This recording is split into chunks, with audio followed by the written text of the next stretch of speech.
Hey guys, Lord Naren White here, the Holy Ghost, the one true God. Back with you with the next video in my series reading Oliver Twist by Charles Dickens.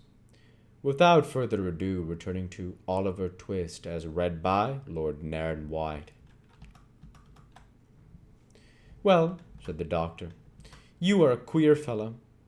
But, of course, they will get you into Parliament at the election before Christmas, and these sudden shiftings and changes are no bad preparation for political life. There's something in that. Good training is always desirable, whether the race be for place, cup, or sweepstakes. Harry Maylie looked as if he could have followed up this short dialogue by one or two remarks that would have staggered the doctor not a little. But he contented himself with saying, "We shall see," and pursued the subject no farther. The post-chaise drove up to the short door shortly afterwards, and Giles, coming in for the luggage, the good doctor bustled out to see it packed. "Oliver," said Harry Maylie in a low voice, "let me speak a word with you."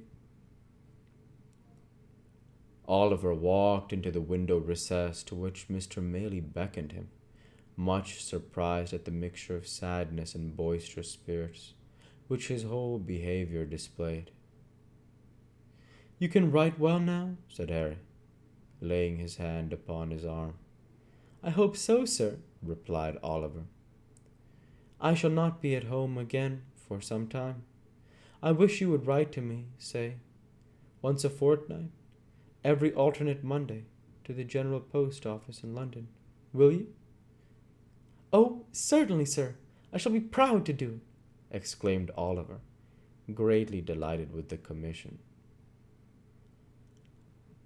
"I should like to know how my mother and Miss Maylie are," said the young man. "And you can fill up a sheet by telling me what walks you take, and what you talk about, and whether they, seem happy and quite well.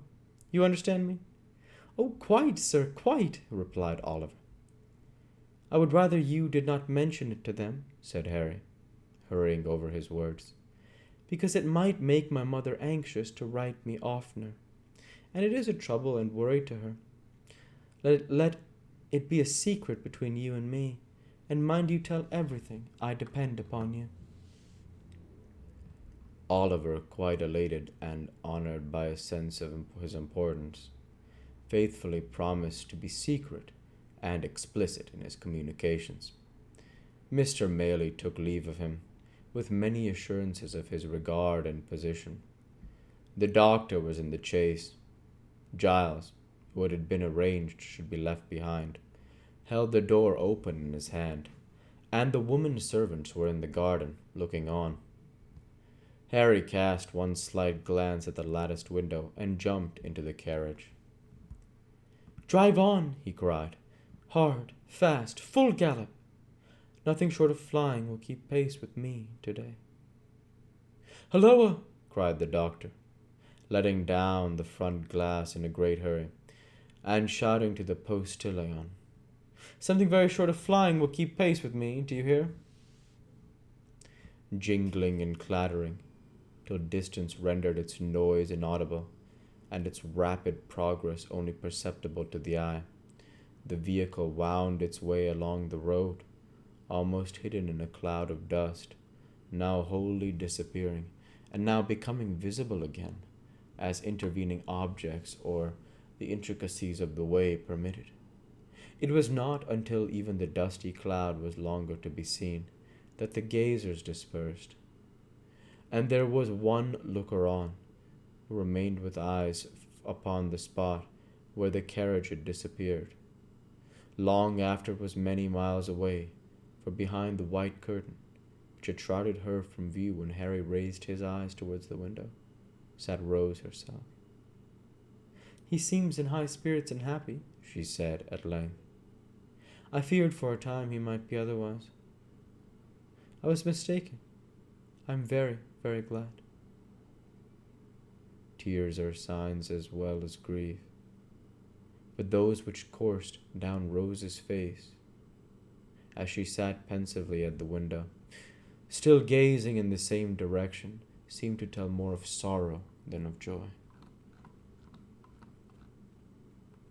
Chapter 37, in which the reader may perceive a contrast, not uncommon in matrimonial cases.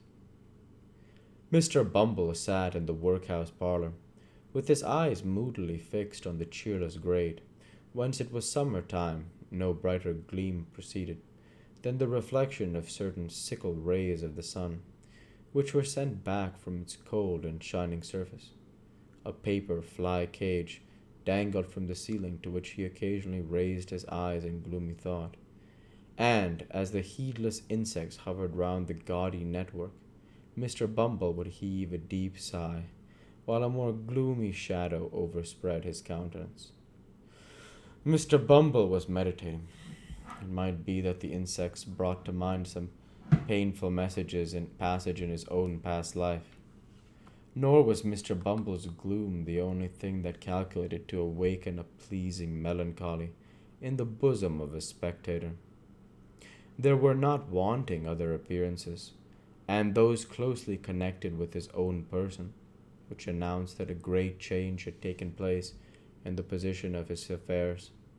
The laced coat and the cocked hat, where were they? He still wore knee breeches and dark cotton stockings on nether limbs, but they were not the breeches. The coat was wide-skirted, and in that respect like the coat, but oh, how different! The mighty cocked hat was replaced by a modest round one. Mr. Bumble was no longer a beetle. There are some promotions in life which, independent of the more substantial rewards they offer, require peculiar value and dignity from the coats and waistcoats connected with them. A field marshal has his uniform, a bishop his silk apron, a councillor his silk gown, a beadle his cocked hat. Strip the bishop of his apron, or the beadle of his hat and lace. What are they? Men, mere men. Dignity, and even holiness too, sometimes are more questions of coat and waistcoat than some people imagine. Mr. Bumble had married Mrs. Corney, and was master of the workhouse. Another beadle had come into power. On him, the cocked hat, gold-laced coat, and staff had all three descended. "And tomorrow 2 months it was done," said Mr. Bumble, with a sigh. "It seems an age." Mr. Bumble might have meant that he had concentrated a whole existence of happiness into the short space of 8 weeks. But the sigh, there was a vast deal of meaning in the sigh. "I sold myself," said Mr. Bumble, pursuing the train of recollection, "for 6 teaspoons, a pair of sugar tongs, and a milk pot, with a small quantity of second-hand furniture, and £20 in money. I went very reasonable." "Cheap, dirt cheap." "Cheap!" cried a shrill voice in Mr. Bumble's ear. "You would have been dear at any price, and dear enough I paid for you. Lord above knows that." Mr. Bumble turned and encountered the face of his interesting consort, who, imperfectly comprehending the few words she had overheard of his complaint, had hazarded the foregoing remark at a venture. "Mrs. Bumble, ma'am," said Mr. Bumble, with a sentimental sternness. "Well," cried the lady. "Have the goodness to look at me," said Mr. Bumble, fixing his eyes upon her. "If she stands such a eye as that," said Mr. Bumble to himself, "she can stand anything. It is a eye I never knew to fail with paupers. If it fails with her, my power is gone." Whether an exceedingly small expansion of eye be sufficient, whether an exceedingly small expansion of eye be sufficient to quell paupers, who, being lightly fed, are in no very high condition, or whether the late Mrs. Corney was particularly proof against eagle glances are matters of opinion. And we'll go ahead and stop there for this week. As usual, I want to say thank you for watching, and I hope you enjoyed. Please like, comment, and subscribe, as it greatly helps the channel. Light be with you all. Take care, and thanks again.